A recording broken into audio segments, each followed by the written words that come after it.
Assalamu alaikum dear student, how are you? Hope you all will be fine, hope you all will be good. My name is Imran Khan, welcome to Hakanan channel. So आज के इस lecture को start करने से पहले मैं आपके सामने कुछ सवालात रखता हूँ कि जब हम किसी भी ड्रग को आईवी लेते हैं तो आईवी में हमें इफेक्ट जल्दी क्यों मिलता है as compare to oral route, as compare to topical route, as compare to intramuscular route. इसके अलावा दूसरा सवाल ये है कि डॉक्टर जो होते हैं कुछ पेशेंट के ब्लड प्रेशर को कम करने के लिए जो टैबलेट होती है वो कहाँ रख रहे होते हैं, सबलिंगुअल मतलब ज़ुबान के नीचे रख रहे होते हैं। तो आज का जो लेक्चर है वो बेसिकली इन सवालात के जवाबात की जानिब है। So without wasting time I am going to start today lecture जिसका नाम है ड्रग एब्जॉर्प्शन। बहुत ही इंपॉर्टेंट है, बहुत ही इंपॉर्टेंट है। अगर आपको ड्रग की एब्जॉर्प्शन सही से समझ आ गई तो आप आसानी से डोजिंग कर पाएंगे, आप इस काबिल हो जाएंगे कि आप डोजिंग आसानी से कर पाएंगे। आपने डोज किस कंडीशन में मरीज को किस रूट ऑफ ड्रग आपने कौन सा रूट इख्तियार करना है ड्रग को बॉडी के अंदर एडमिनिस्टर करने के लिए। और दूसरी बात की आज का जो लेक्चर है ये मैंने खास करके ऑफिशियल बुक जो कि हमारी कैटजंग है, रंग एंड डेल है, गुडमैन एंड गिल्समैन, इन बुक से ही मैंने इसको एक्सट्रैक्ट किया हुआ है। So without wasting time I am going to start my lecture drug absorption. सबसे पहले हम डेफिनेशन पे जाते हैं। एब्जॉर्प्शन किसको बोलते हैं? एब्जॉर्प्शन बोलते हैं जज़ब होने को। Absorption is the process by which an unchanged drug move from the site of administration into the blood। आपने ड्रग ली, किसी भी रूट ऑफ ड्रग एडमिनिस्ट्रेशन, आपने किसी भी रूट से ड्रग को क्या किया, आपने एडमिनिस्टर किया। जब ड्रग जाके ब्लड में पहुंच जाएगी, ड्रग का किसी भी रूट ऑफ एडमिनिस्ट्रेशन से ब्लड तक पहुंच जाने को हम क्या बोलते हैं? एब्जॉर्प्शन बोलते हैं। सिंपल सी बात है, किसी भी रूट ऑफ ड्रग एडमिनिस्ट्रेशन के जरिए आपने ड्रग को एडमिनिस्टर किया बॉडी में और जब यही ड्रग आपके ब्लड तक पहुंच जाएगी तो इसको हम क्या बोलते हैं? हमारे पास क्या है? ड्रग की एब्जॉर्प्शन है। अच्छा, यहाँ पे कुछ पॉइंट लिखे हुए इन अनचेंज ड्रग, ठीक है। अनचेंज का मतलब क्या है? आपने जिस फॉर्म में ली थी उसी फॉर्म में जब जाके ड्रग जो होगी ये हमारे ब्लड में पहुंच जाएगी विदाउट मेटाबॉलिज्म, मेटाबोलाइज होने से पहले की बात हो रही है, ठीक है। मेटाबोलाइज का मतलब क्या होता है? ड्रग का एक फॉर्म से दूसरी फॉर्म में चेंज हो जाना, ठीक है। सो ड्रग का ब्लड तक पहुंच जाने को हम क्या बोलते हैं? ड्रग एब्जॉर्प्शन बोलते हैं। अब ये ड्रग एब्जॉर्प्शन हमारे लिए क्यों जरूरी है, इसको हम फार्माकोलॉजी में क्यों पढ़ते हैं, ठीक है जी। अब हम चलते हैं इसकी तरफ। So importance in pharmacology of drug absorption. पहली बात क्या है? It determine the onset of drug. यही ड्रग एब्जॉर्प्शन जो होती है ये डिटरमाइन कर रही थी ड्रग की ऑनसेट को। ऑनसेट किसको बोलते हैं? ऑनसेट बोलते हैं कोई भी ड्रग आपने ली, लेने के बाद जब इसने अपना असर दिखाना शुरू किया, ये लेने से असर दिखाने तक का जो टाइम होता है इसको हम क्या बोलते हैं? इसको हम ऑनसेट बोलते हैं। मैं असर दिखाने की बात नहीं कर रहा। अब मिसाल के तौर पे किसी को पेन हो रहा है, ठीक है। अब मैंने उसको दी पेनाडोल, बहुत सिंपल सी एग्जांपल है, मैंने उसको क्या दी? पेनाडोल दी। अब पेनाडोल उसको मैंने दी ओरली, ठीक है। अब उसको दर्द हो रहा था, मैंने ओरली उसको क्या दी? बाय माउथ उसको क्या दी? पेनाडोल दी। मुझे 20 मिनट बाद इफेक्ट मिला, मतलब 20 मिनट बाद क्या हो गया? 20 मिनट बाद क्या हो गया? दर्द आहिस्ता आहिस्ता कम होने लग गया। इसका मतलब क्या हुआ कि इस ड्रग ने अपना असर कब से दिखाना शुरू किया? 20 मिनट बाद दिखाना शुरू किया। तो ये लेने से लेके असर के शुरू करने तक का जो टाइम है इसको हम क्या बोलते हैं? ऑनसेट। तो हमारे पास इस केस में पेनाडोल का ऑनसेट कितना हुआ? 20 मिनट हुआ, ठीक है। सो हमारे पास यही ड्रग एब्जॉर्प्शन डिटरमाइन कर रहा होता है ऑनसेट ऑफ ड्रग को। जिस तरह मिसाल के तौर पे मॉर्फिन है, कहाँ से हासिल करते हैं? ओपियम पॉपी से, ठीक है। पाइपेवर सोम्निफेरम उसको साइंटिफिक नेम है। अच्छा, अब मॉर्फिन को हम क्यों यूज करते हैं? मॉर्फिन को हम दर्द के इलाज के लिए यूज करते हैं, पेन को रिलीव करने के लिए हम इसको क्या करते हैं? यूज करते हैं, ठीक है। अब इसी मॉर्फिन को अगर हम आईवी देंगे, सो इसका ऑनसेट जो होगा ये विद इन सेकेंड होगा। ये मैंने यहाँ पे लिखा हुआ भी है, ये मॉर्फिन अगर आईवी हम देंगे, इंट्रावीनसली इसको इंजेक्ट करेंगे तो विद इन सेकेंड इसका असर मिलना शुरू हो जाएगा, मतलब दर्द कम होना शुरू हो जाएगा। लेकिन यही मॉर्फिन है अगर इसको हम ऑरली लेंगे, बाय माउथ लेंगे, तो ये मॉर्फिन तकरीबन 30 मिनट के अंदर अपना असर दिखाना शुरू कर देगा। सो अब आपने डिसाइड करना है, पेशेंट को अगर ड्रग जल्दी चाहिए, इफेक्ट जल्दी चाहिए, तो फिर हम कौन सा रूट इख्तियार करेंगे? आईवी रूट इख्तियार करेंगे। क्यों? क्योंकि इसमें हमें ऑनसेट जल्दी, इसमें हमें इफेक्ट जल्दी मिल रहा है, ठीक है जी। दूसरा पॉइंट क्या है? It effect intensity and duration of effect. यही ड्रग की एब्जॉर्प्शन जो होती है ये ड्रग की इंटेंसिटी को और ड्यूरेशन ऑफ इफेक्ट को भी चेंज कर रहा होता है। कैसे? अगर ड्रग की एब्जॉर्प्शन जल्दी होगी और कंप्लीट होगी, एक ड्रग आपने ली है वो 100% बॉडी के अंदर जाके क्या हो रही है? एब्जॉर्ब हो रही है, ब्लड तक पहुंच रही है और जल्दी हो रही है, तो इसका मतलब क्या हो गया कि हमारे ब्लड के अंदर वो ड्रग मुकम्मल पहुंच गई और जल्दी पहुंच गई, तो हमें स्ट्रॉन्ग इफेक्ट मिलेगा। ड्रग, ऐसी ड्रग जो कि एब्जॉर्ब कंप्लीटली हुई है, जल्दी हुई है, इस केस में हमें स्ट्रॉन्गर इफेक्ट मिलेगा। और वो केस कि जब ड्रग कंप्लीटली एब्जॉर्ब नहीं हुई, जल्दी एब्जॉर्ब नहीं हुई, इस केस में हमें स्ट्रॉन्गर इफेक्ट नहीं मिलेगा, इसमें हमें थोड़ा सा ही इफेक्ट मिलेगा। तो दूसरी बात क्या हुई, ये इंटेंसिटी को भी क्या कर रहा है, इफेक्ट कर रहा है। इंटेंसिटी को कैसे इफेक्ट कर रहा है, अगर कंप्लीट एब्जॉर्ब हुई, अगर कंप्लीट और जल्दी एब्जॉर्ब हुई तो हमें स्ट्रॉन्गर इफेक्ट मिलेगा। इंटेंसिटी किसको बोलते हैं, शिद्दत को बोलते हैं, कोई चीज हो रही है कितनी हो रही है। अगर कंप्लीट एब्जॉर्ब और जल्दी होगी तो हमें स्ट्रॉन्ग इफेक्ट मिलेगा, कंप्लीट एब्जॉर्ब और जल्दी नहीं होगी तो हमें स्ट्रॉन्ग इफेक्ट नहीं मिलेगा। अच्छा जी, इसके अलावा duration of effect. Duration of effect का मतलब क्या है कि हमें इफेक्ट तो मिलेगा, कितनी देर में मिलेगा। अगर एब्जॉर्ब जल्दी हुई है, कंप्लीट एब्जॉर्ब हुई है तो इफेक्ट हमें जल्दी मिलेगा। अगर एब्जॉर्ब आहिस्ता हो रही है और कंप्लीटली एब्जॉर्ब नहीं हुई तो तब हमें इफेक्ट क्या मिलेगा, देर से मिलेगा। ठीक है, जिसको हम ड्यूरेशन ऑफ इफेक्ट बोलते हैं।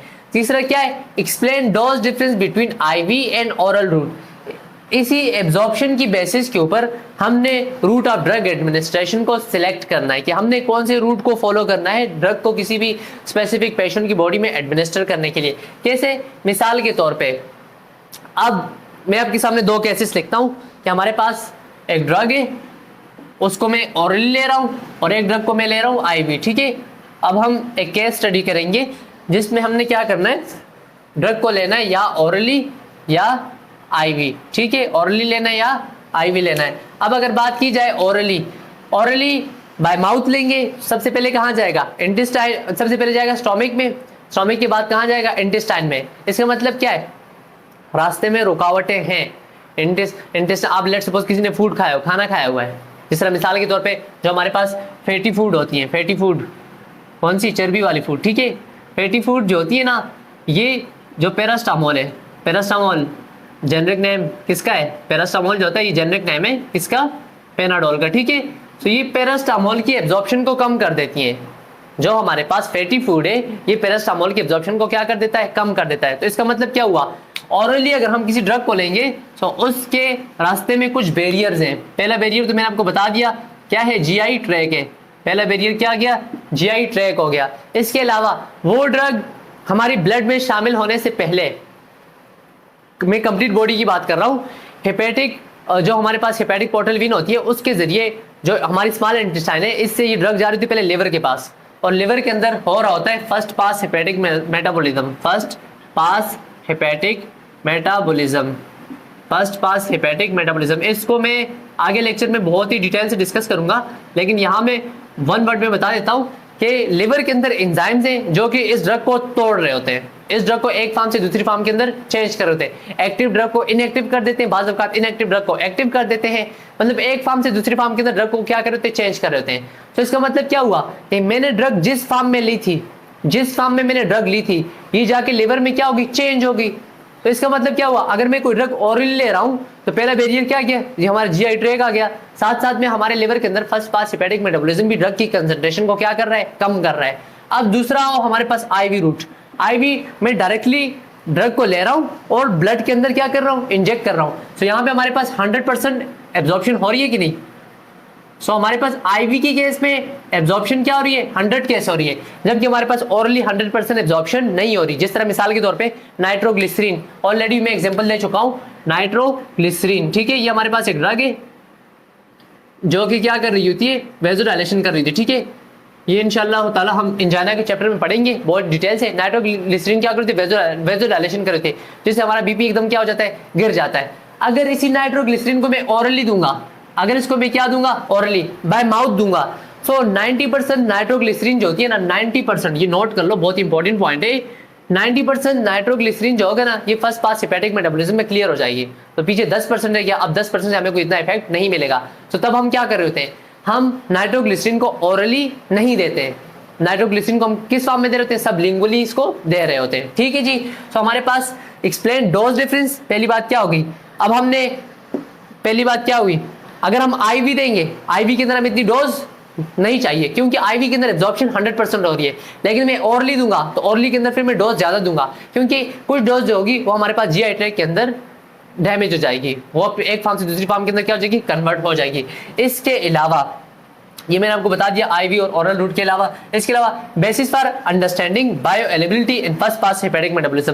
दरअसल एब्जॉर्प्शन जो होता है ना, इसमें हम बायो अवेलेबिलिटी को भी समझ लेते हैं और फर्स्ट पास हेपेटिक मेटाबॉलिज्म को भी समझ लेते हैं। बायो अवेलेबिलिटी किसको बोलते हैं, बायो अवेलेबिलिटी बोलते हैं कि कितनी अमाउंट ऑफ ड्रग जो है वो हमारे ब्लड तक जाके पहुंच गई है, इसको हम कंपेयर कर रहे थे आईवी के साथ, ये एक रेशो है। सो इसी ड्रग के एब्जॉर्प्शन से हम क्या कर रहे थे, बायो अवेलेबिलिटी को फाइंड कर रहे होते हैं। ओके डियर स्टूडेंट, अब हम वीडियो के नेक्स्ट पार्ट में जाते हैं। डियर स्टूडेंट, अभी हम डिस्कस करेंगे साइट ऑफ एब्जॉर्प्शन को, कि वो कौन कौन से एरियाज हैं कि जहां से एब्जॉर्प्शन पॉसिबल। सो उसमें पहला एरिया हमारे पास रहता है स्मॉल इंटेस्टाइन। स्मॉल इंटेस्टाइन बहुत इंपॉर्टेंट, क्योंकि आपने फिजियोलॉजी पढ़ी होगी, बॉडी की फंक्शन, स्मॉल इंटेस्टाइन की लोकेशन कहाँ है, किस चीज़ से बना हुआ है, जो हमारे पास स्मूथ मसल्स से बना होता है। सो सबसे प्राइमरी साइट जो होती है ना एब्जॉर्प्शन की, सबसे ज़्यादा जो हमारे पास ड्रग की एब्जॉर्प्शन होती है वो स्मॉल इंटेस्टाइन से होती है। क्यों? क्योंकि स्मॉल इंटेस्टाइन में सरफेस एरिया क्या है, ज़्यादा है। जितना सरफेस एरिया ज़्यादा, इतनी ही एब्जॉर्प्शन ज़्यादा होती है। इसके अलावा हमारे स्मॉल इंटेस्टाइन में ब्लड फ्लो बहुत अच्छा है as compare to other body area. Small intestine के अंदर ब्लड फ्लो बहुत ज़्यादा होता है, क्योंकि यहाँ से फूड मटेरियल ने क्या होना है, एब्जॉर्ब होना है। एज ए रिजल्ट यहाँ पे ब्लड फ्लो जो होता है बहुत ज़्यादा होता है। जब ब्लड फ्लो ज़्यादा होगा तो यहाँ से हमारे पास ड्रग की एब्जॉर्प्शन ज़्यादा पॉसिबल है। और इसके अलावा लास्ट पॉइंट में है फेवरेबल पीएच। हमारे स्मॉल इंटेस्टाइन का पीएच जो होता है वो अल्कलाइन होता है, और अल्कलाइन पीएच जो होता है मोस्ट ड्रग जो होती है वो अल्कलाइन पीएच के अंदर आहिस्ता से एब्जॉर्ब हो सकती है, मतलब अनआयोनाइज्ड फॉर्म में रहती हैं। और हम जानते हैं कि हमारे पास अनआयोनाइज्ड फॉर्म ऑफ ड्रग जो होती है वो आसानी से एब्जॉर्ब हो जाती है। ये मैं आगे आपको डिस्कस करूंगा। बहरहाल सबसे गुड एब्जॉर्प्शन कहाँ पे होती है, स्मॉल इंटेस्टाइन पे होती है। इसके अलावा स्टोमिक से भी थोड़ी बहुत एब्जॉर्प्शन होती है, लेकिन बहुत ही कम एब्जॉर्प्शन होती है, लिमिटेड एब्जॉर्प्शन होती है। कहाँ से, स्टोमिक से। स्टोमिक से अब देखो स्टोमिक के अंदर क्या प्रेजेंट है, HCl प्रेजेंट है। HCl की वजह से वहां का एनवायरनमेंट क्या होगा, एसिडिक होगा। जो हमारे पास वीक एसिड्स होते हैं, वीक एसिड एसिडिक एनवायरनमेंट में अनआयोनाइज्ड फॉर्म में होते हैं, ये मैं आगे डिस्कस करूंगा। बहरहाल फिर भी आप समझ लें कि जो हमारे पास वीक एसिड ड्रग है, जैसे कि हमारे पास एस्पिरिन, एस्पिरिन क्या है, हमारे पास वीक एसिड है। एस्पिरिन का काम क्या होता है, ये एनसिड है, non steroidal anti inflammatory drug. Pain को भी रिलीफ करता है, फीवर को कम करता है, इन्फ्लेमेशन को कम करता है। तो हमारे पास जो वीक एसिड ड्रग है वो स्टोमिक से क्या हो जाती है, एब्जॉर्ब हो जाती है, लेकिन बहुत ही कम ड्रग ऐसी है कि जो हमारे पास स्टोमिक से एब्जॉर्ब होती है। ठीक है, इसके अलावा बाकी रूट्स जिसमें हमारे पास सबलिंगुअल जुबान के नीचे, हमारी जुबान के नीचे बहुत सारी ब्लड कैपिलरीज है, यहाँ से भी ड्रग की एब्जॉर्प्शन हो जाती है। ठीक है जी। इसके अलावा रेक्टल रूट से भी हमारे पास एब्जॉर्प्शन हो सकती है। पल्मोनरी रूट से कोई स्मोक करे, हवा के जरिए इनहेल करे, बहुत सारी ड्रग्स ऐसी है कि जिनको हम इनहेलेशन के जरिए क्या कर रहे होते हैं, ले रहे होते हैं। ठीक है। सो हमारे लंग्स के अंदर भी चूंकि ब्लड जो होता है ऑक्सीजनेटेड होने के लिए कहाँ आता है, लंग्स के पास आता है। सो इसका मतलब क्या हुआ कि लंग्स के अंदर जो एल्वोलाई है, एल्वोलाई के पास ब्लड होता है, ब्लड कैपिलरीज होती है। सो एल्वोलाई को ब्लड कैपिलरीज ने क्या किया, तो रेप किया होता है। सो इसका मतलब क्या होता है कि हमारी जो ड्रग की एब्जॉर्प्शन है ये एल्वोलाई से भी क्या है, पॉसिबल है। लेकिन इसमें ज़्यादातर केस में सिर्फ गैसेस ड्रग्स जो होती हैं वही वो हमारे एल्वोलाई से क्या हो सकती हैं, एब्जॉर्ब हो सकती हैं। इसके अलावा ट्रांसडर्मल ये मॉडर्न आज के दौर के अंदर कुछ खास किस्म की डोजेज फार्म है।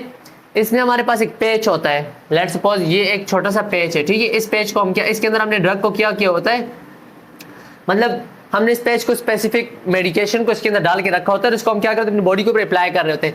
जैसे इसको अपने बॉडी के ऊपर हमने लगाया तो आहिस्ता आहिस्ता हमारी स्किन से क्या होगा, ड्रग की एब्जॉर्प्शन हो रही होगी, मतलब इन रूट के जरिए एब्जॉर्प्शन हो सकती है। ओके डियर स्टूडेंट, अभी हम डिस्कस करते हैं फिजियोलॉजिकल एंड क्लिनिकल फैक्टर। ऐसे कौन से फैक्टर हैं जो कि एब्जॉर्प्शन को इफेक्ट करते हैं, तो जिसके अंदर हमारे पास blood flow to absorption site आ गया, वो एरिया जहां पे ब्लड फ्लो ज्यादा होगा वहां पे एब्जॉर्प्शन भी क्या होगी, ज्यादा होगी। आइए हम चलते हैं एक एग्जांपल से। जिस तरह मिसाल के तौर पे हमारा पास डेल्टॉइड मसल है। डेल्टॉइड मसल यहाँ पे एक मसल होता है, यहाँ पे आपने देखा होगा जो हम IM इंट्रामस्कुलर इंजेक्शन लगाते हैं कहाँ लगा रहे थे, यहाँ पे लगा रहे होते हैं। यहाँ पे एक मसल, इसका नाम क्या है, डेल्टॉइड। अब ये जो डेल्टॉइड मसल है यहाँ पे ब्लड फ्लो ज्यादा होता है, परफ्यूजन का मतलब ज्यादा से ज्यादा ब्लड इसकी तरफ आ रहा होता है। तो इसका मतलब क्या होगा कि वो ड्रग जो हम यहाँ पे इंजेक्ट करेंगे वो यहाँ से जल्दी से एब्जॉर्ब हो जाएंगी as compare to gluteal intramuscular. Gluteal भी हमारे मसल्स होते हैं जो बुटोक रीजन में होते हैं, हम इंजेक्शन वहां भी लगा रहे होते हैं। लेकिन डेल्टॉइड मसल जो होते हैं यहाँ पे हमारे पास ब्लड की परफ्यूजन ज्यादा है, ब्लड फ्लो ज्यादा है, तो यहाँ से एब्जॉर्प्शन जल्दी होती है as compare to gluteal muscle. ठीक है, अच्छा जी, इसके अलावा हमारे पास सरफेस एरिया, जितना सरफेस एरिया ज्यादा होगा इतनी ही एब्जॉर्प्शन क्या होगी, ज्यादा होगी। सरफेस एरिया की ज्यादा होने से एब्जॉर्प्शन क्या हो जाती है, ज्यादा हो जाती है। ओके डियर स्टूडेंट, अभी आगे हम डिस्कस करते हैं। ओके डियर स्टूडेंट, अभी हम डिस्कस करेंगे बेसिक मैकेनिज्म ऑफ एब्जॉर्प्शन को। तो dear student, basic mechanism of absorption, दरअसल कोई भी ड्रग कैसे एब्जॉर्ब होती है, सो उसके जो बेसिक मैकेनिज्म है, मैकेनिज्म मतलब किस तरीके से जाके एब्जॉर्ब होती है, अभी हम उसको डिस्कस करेंगे। जो हमारे पास बेसिक मैकेनिज्म है ड्रग के एब्जॉर्प्शन के लिए, हमारे पास तीन है, पैसिव डाइफ्यूजन या फैसिलिटेटेड डाइफ्यूजन या एंडोसाइटोसिस या पिनोसाइटोसिस। डाइफ्यूजन किसको बोलते हैं, डाइफ्यूजन बोलते हैं कि जब हमारे पास ड्रग या कोई भी चीज हायर कंसंट्रेशन से किस तरफ जाए, लोअर कंसंट्रेशन की तरफ जाए। ये तो रूल है, हर एक चीज हायर कंसंट्रेशन से किस तरफ जाती है, लोअर कंसंट्रेशन की तरफ जा रही होती है। जिस तरह मिसाल के तौर पे जब कोई भी चीज हायर कंसंट्रेशन से लोअर कंसंट्रेशन की तरफ जाते हैं उसको हम क्या बोलते हैं, डाइफ्यूजन बोलते हैं। जिस तरह मिसाल के तौर पे एक बालून है, ठीक है, इसके अंदर हमने हवा भरी हुई है, ठीक है। अब मुझे बताओ अंदर हवा की कंसंट्रेशन क्या है, ज्यादा है। अब जैसे ही मैं इसको ओपन करूंगा तो ये हवा अंदर से बाहर की तरफ आने की कोशिश करेगी, अंदर से बाहर की तरफ आएगी। तो जब चीजें हायर कंसंट्रेशन से लोअर कंसंट्रेशन की तरफ आती है इसको हम क्या बोलते हैं, ये हमारे पास क्या है, डाइफ्यूजन है, विदाउट यूजेज ऑफ एनर्जी। अच्छा जी, तो अब हम डिस्कस करते हैं पैसिव डाइफ्यूजन को। पैसिव जहां पे कोई एनर्जी यूज ना हो, जो खुद बहुत हो। जिस तरह मिसाल के तौर पे अगर इसको मैं यहाँ से ओपन कर दूं, ओपन किया, अब मैं यहाँ पे कोई ताकत या कोई एनर्जी नहीं अप्लाई कर रहा, ये हवा अंदर से खुद बहुत क्या होगी, बाहर की तरफ आएगी। सो मोस्ट कॉमन जो है ना, ज्यादातर जो ड्रग होती है वो पैसिव डाइफ्यूजन के जरिए क्या हो रही होती है, हमारी बॉडी के अंदर एब्जॉर्ब हो रही होती है, ब्लड तक पहुंच रही होती है, ठीक है। लिपिड सोलुबल, अच्छा दूसरी बात ये एक रूल है सोलुबिलिटी का, जो हमारे पास लाइपोफिलिक चीजें हैं वो लिपिड के अंदर डिजॉल्व होती है। जिस तरह मिसाल के तौर पे हमारी सेल मेम्ब्रेन जो होती है, सेल मेम्ब्रेन आर जो हमारी lipid by cell membrane are lipid bilayer, हमारी सेल मेम्ब्रेन किससे बनी हुई है, लिपिड से बनी हुई है। सो वो ड्रग जो लिपिड इन नेचर होंगी, वो इजिली हमारी सेल मेम्ब्रेन को क्या कर सकती है, क्रॉस कर सकती है। तो lipid soluble drug can easily cross sell membrane, ठीक है जी। अगर अच्छा, पहली बात क्या हुई, पैसिव डाइफ्यूजन, कि हमारे पास ज्यादातर ड्रग जो होती है वो पैसिव डाइफ्यूजन के जरिए क्या होती है, एब्जॉर्ब हो जाती है। जिस तरह मिसाल के तौर पे मैंने अभी आपको एग्जांपल दी कि लिपिड सोलुबल ड्रग आसानी से हमारी सेल मेम्ब्रेन के ऊपर से क्या हो जाती है, क्रॉस, सेल मेम्ब्रेन से क्रॉस हो जाती है। दूसरा हमारे पास आ जाता है फैसिलिटेटेड डाइफ्यूजन। फैसिलिटेटेड डाइफ्यूजन का मतलब ये होता है कि ये ड्रग खुद बहुत एब्जॉर्ब नहीं होगी, इनको फैसिलिटेट किया जाता है, इनकी हेल्प की जाती है, इनको कुछ मॉलिक्यूल लेके जाते हैं। जिस तरह मिसाल के तौर पे मैंने यहाँ पे लिखा हुआ है लेवोडोपा। एल डोपा हमारे पास एक ड्रग है जो कि न्यूरॉन के अंदर जाके कन्वर्ट होता है किसमें, डोपामीन में। और डोपामीन क्या करता है, हैप्पीनेस कॉज करवाता है। डोपामीन के और क्या काम है, डोपामीन मूवमेंट में पार्किंसन डिजीज कब होती है, कि जब हमारे पास डोपामीन का लेवल क्या हो जाता है, कम हो जाता है, ठीक है जी। सो हमारे पास ये जो एल डोपा ड्रग है, लेवोडोपा ड्रग है, ये जो होती है ना, न्यूरॉन के अंदर आने के लिए अमाइनो एसिड ट्रांसपोर्टर को यूज करती है। अमाइनो एसिड ट्रांसपोर्टर जो होता है ना, न्यूरॉन की सेल मेम्ब्रेन के ऊपर कुछ ऐसे ट्रांसपोर्टर लगे हुए हैं। अब जैसे ही ये ड्रग आएगी तो ये ड्रग खुद बहुत अंदर एब्जॉर्ब नहीं हो सकती। सो ये स्पेसिफिक चैनल है जो क्या करेंगे, इसको अंदर लेके जाएंगे। अमाइनो एसिड ट्रांसपोर्टर को स्पेसिफिक मॉलिक्यूल है जो क्या करेंगे, इसको अंदर लेके जाएंगे। अच्छा, फैसिलिटेटेड डाइफ्यूजन, इसके अलावा एक्टिव ट्रांसपोर्ट। एक्टिव ट्रांसपोर्ट में कोई भी ड्रग का मॉलिक्यूल जो होता है वो एनर्जी को यूज करके, कोई भी एनर्जी को यूज करके जब हमारी सेल मेम्ब्रेन को क्रॉस करके अंदर जाएगा, एब्जॉर्ब होगा, तो इसको हम क्या बोलते हैं, हमारे पास क्या है, एक्टिव ट्रांसपोर्ट है। इसके अलावा फैसिलिटेटेड डाइफ्यूजन के जिसमें हमारे पास कोई भी मॉलिक्यूल फैसिलिटेट करवाए, इसके एब्जॉर्प्शन को क्या करवाए, फैसिलिटेट करवाए। तीसरा हमारे पास ड्रग के एब्जॉर्ब होने का जो मैकेनिज्म है वो हमारे पास एंडोसाइटोसिस या पिनोसाइटोसिस। इंडोसाइटोसिस, इंडो मतलब इनसाइड और साइटोसिस मीन सेल। जिस तरह लेट्स सपोज ये हमारे पास एक सेल है, ये एक ड्रग आई, अब ये सेल मेम्ब्रेन क्या हो जाएगी, थोड़ी सी अंदर की तरफ इन्वेजिनेट हो जाएगी। ऐसे थोड़ी सी अंदर की तरफ क्या हुई, इन्वेजिनेट हुई। जैसे ये ड्रग का मॉलिक्यूल करीब आया, ये थोड़ी सी और इन्वेजिनेट हुई।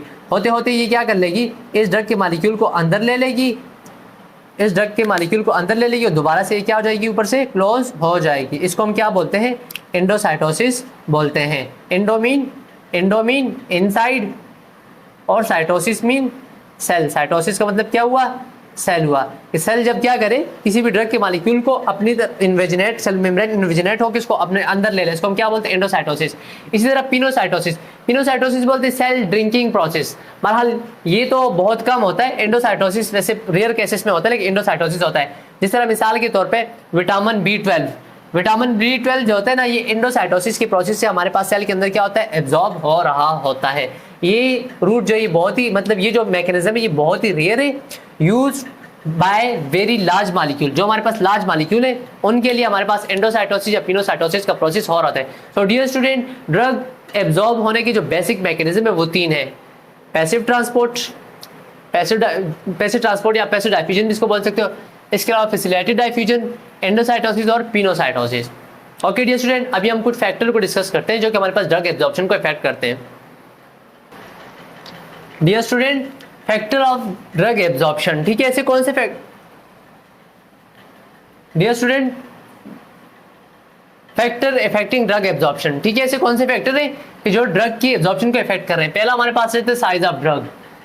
जितना स्मॉलर साइज होगा ड्रग का, स्मॉलर साइज होगा, इतनी ही एब्जॉर्प्शन क्या होगी, जल्दी होगी, फास्टर एब्जॉर्प्शन होगी। सिंपल सी बात है। और जितनी ड्रग का साइज लार्ज होगा इतनी ही एब्जॉर्प्शन क्या होगी, कम होगी। ये आप याद रखें माइंड में। दूसरी बात क्या है, कंसंट्रेशन ऑफ ड्रग। जितनी कंसंट्रेशन ज्यादा होगी, ड्रग की कंसंट्रेशन जितनी ज्यादा होगी इतनी ही एब्जॉर्प्शन क्या होगी, ज्यादा होगी। जितनी कंसंट्रेशन ज्यादा इतनी ही एब्जॉर्प्शन ज्यादा। सर मिसाल के तौर पे एक पेशेंट ने लिया है 500 मिलीग्राम और दूसरे ने लिया है 1000 मिलीग्राम। अब मुझे बताओ यहाँ पे कंसंट्रेशन कहाँ ज्यादा है। लाजमी सी बात है, इस केस में ड्रग के एब्जॉर्ब होने के चांसेस ज्यादा है, क्योंकि यहाँ पे कंसंट्रेशन क्या है, ज्यादा है। तो ड्रग की जहाँ पे कंसंट्रेशन ज्यादा वहाँ पे एब्जॉर्प्शन क्या होगी, ज्यादा होगी। नेक्स्ट हमारे पास है blood flow to absorption site. अच्छा जी, अब वो सवाल जो मैंने आपसे पूछा था कि जुबान के नीचे टैबलेट रखते हैं, वो क्यों रखते हैं। अब देखिए, ड्रग की एब्जॉर्प्शन कहाँ से हो सकती है। अगर मैं ओरली लेता हूँ तो माउथ से हो सकती है, स्टोमक से हो सकती है और इंटेस्टाइन से हो सकती है। 3 एरिया आ गए, कौन कौन से, माउथ, ठीक है, इसके बाद फिर स्टोमक और फिर इसके बाद स्मॉल इंटेस्टाइन। अब अगर बात की जाए इन 3 एरियाज की, सबसे पहले आओ माउथ पे, ठीक है। माउथ में अगर देखा जाए तो हमारी जुबान के नीचे सब लिंगुअल या ये जो हमारा बकल, ये जो चीक के दरमियान जगह है, इन दोनों एरियाज के अंदर ब्लड कैपिलरीज प्रेजेंट है। क्या प्रेजेंट है, ब्लड कैपिलरीज प्रेजेंट है। इसके अलावा स्टोमक के अंदर भी ब्लड कैपिलरीज प्रेजेंट है और स्मॉल इंटेस्टाइन के अंदर भी ब्लड कैपिलरीज प्रेजेंट है। अब एब्जॉर्प्शन की डिफिनेशन हमने क्या की थी कि जब हमारे पास ड्रग जो हो वो किसी भी रूट ऑफ ड्रग एडमिनिस्ट्रेशन से कहाँ पहुंच जाए, ब्लड में पहुंच जाए।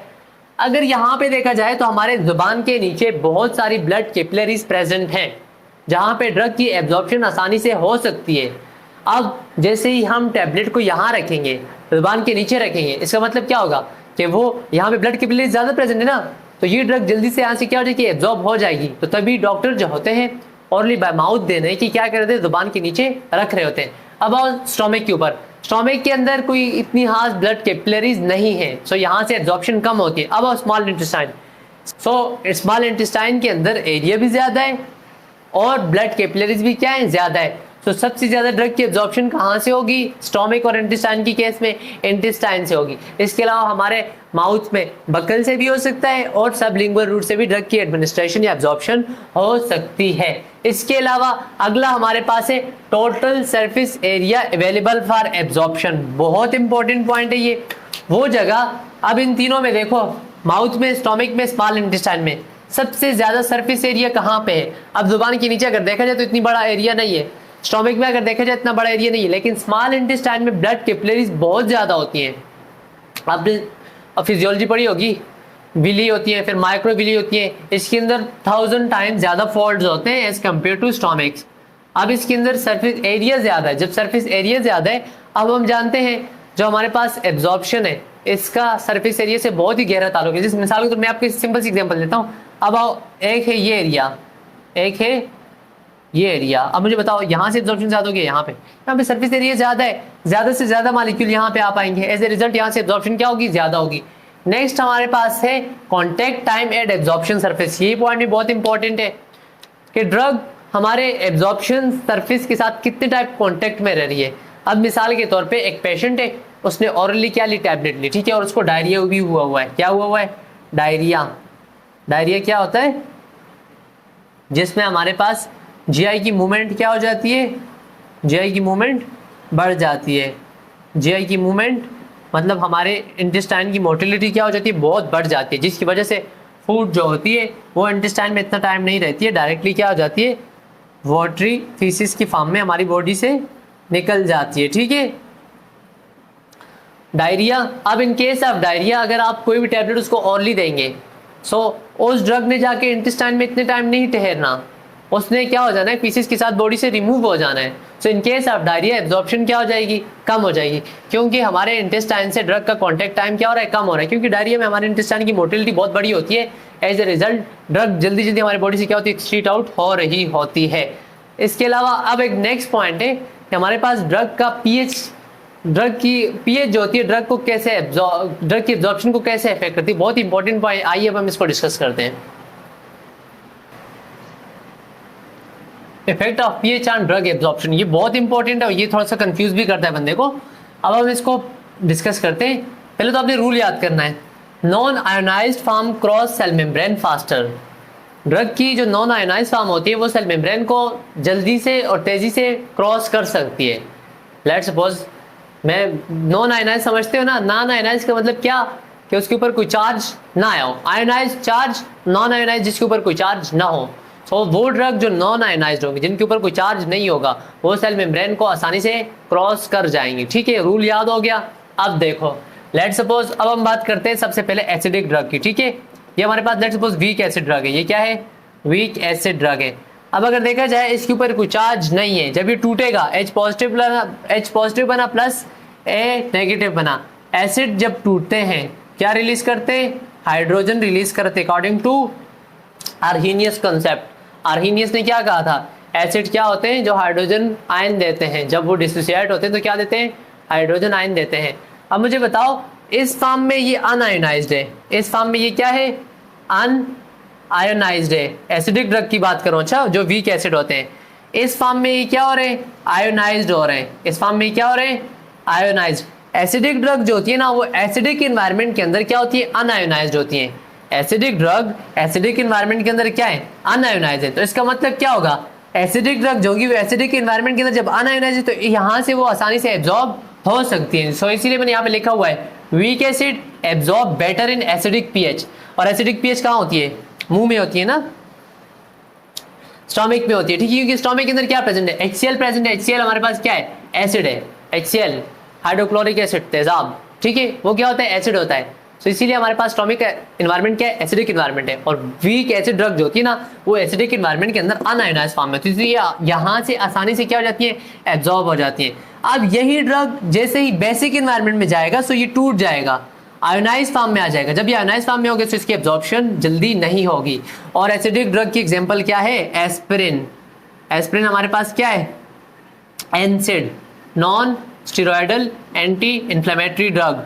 एनसिड क्या कर रहे होते हैं, पेन को भी रिलीफ कर रहे होते हैं, इन्फ्लेमेशन को भी क्या कर रहे होते हैं, कम कर रहे होते हैं, फीवर को भी क्या कर रहे होते हैं, कम कर रहे होते हैं। अब आओ बेसिक ड्रग के ऊपर, B stand for basic, A stand for acidic, B stand for basic. Basic drug जो होती है ना, वो एसिडिक इन्वायरमेंट के अंदर क्या है, ये देखो पॉजिटिव का साइन नजर आ रहा है। बेसिक ड्रग जो होती है वो एसिडिक इन्वायरमेंट के अंदर आयोनाइज्ड फॉर्म में होती है। किस फॉर्म में होती है, आयोनाइज्ड फॉर्म में होती है। जब ये यहाँ पे एसिडिक इन्वायरमेंट आयोनाइज्ड फॉर्म में, इसका मतलब क्या होगा कि आयोनाइज्ड फॉर्म में ये आसानी से एब्जॉर्ब नहीं होंगी। लेकिन जैसे ही बेसिक ड्रग बेसिक इन्वायरमेंट के अंदर आती है तो ये ड्रग क्या होती है, हाइड्रोजन आयन को रिलीज कर लेती है।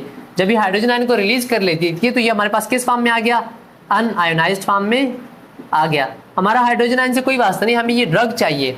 सो बेसिक ड्रग जो होती है जब ये प्रोटोनेटेड फॉर्म में होती है, जब ये प्रोटॉन को डोनेट कर देती है तो इसके बाद ये हमारे पास अनआयोनाइज्ड फॉर्म में आ जाती हैं। और अनआयोनाइज्ड फॉर्म में हमारे पास ड्रग क्या हो जाती है, आसानी से सेल मेम्ब्रेन को क्रॉस कर सकती है। So basic drug basic environment से आसानी से क्या हो जाती है, एब्जॉर्ब हो जाती है। सो मैंने यहाँ पे लिखा हुआ है weak bases absorb better in alkaline pH. Alkaline pH हमारे इंटेस्टाइन के अंदर होता है। अल्कलाइन हमारे पास दरअसल बेसिक पीएच को ही बोलते हैं। सो बेसिक ड्रग जो होती है वो हमारे पास अल्कलाइन एनवायरनमेंट से आसानी से क्या हो जाती है, एब्जॉर्ब हो जाती है। जिसकी एग्जांपल हमारे पास क्या है, एम्फेटामीन है। एम्फेटामीन क्या कर रहा होता है, जितने भी हमारे पास जो हमारे न्यूरोट्रांसमीटर है ना, इनकी रीअपटेक को इनहिबिट कर रहा होता है, इनकी रिलीज को बढ़ा रहा होता है। डिप्रेशन के पेशेंट को हम एम्फेटामीन हम दे रहे होते हैं। सो डियर स्टूडेंट, ये कुछ फैक्टर मैंने आपके साथ डिस्कस किए, और भी बहुत सारे फैक्टर हैं, लेकिन चूंकि लेक्चर बहुत लेंथी हो चुका है ऑलरेडी, सो बाकी लेक्चर्स को आप बुक से एक बार ओवरव्यू कर लीजिएगा। जो मेजर सबसे मेन फैक्टर थे वो मैंने डिस्कस कर लिए हैं। होपफुली लेक्चर आपको समझ में आया होगा। अगले लेक्चर तक के लिए मुझे इजाज़त दें। अल्लाह हाफिज़। All the very best.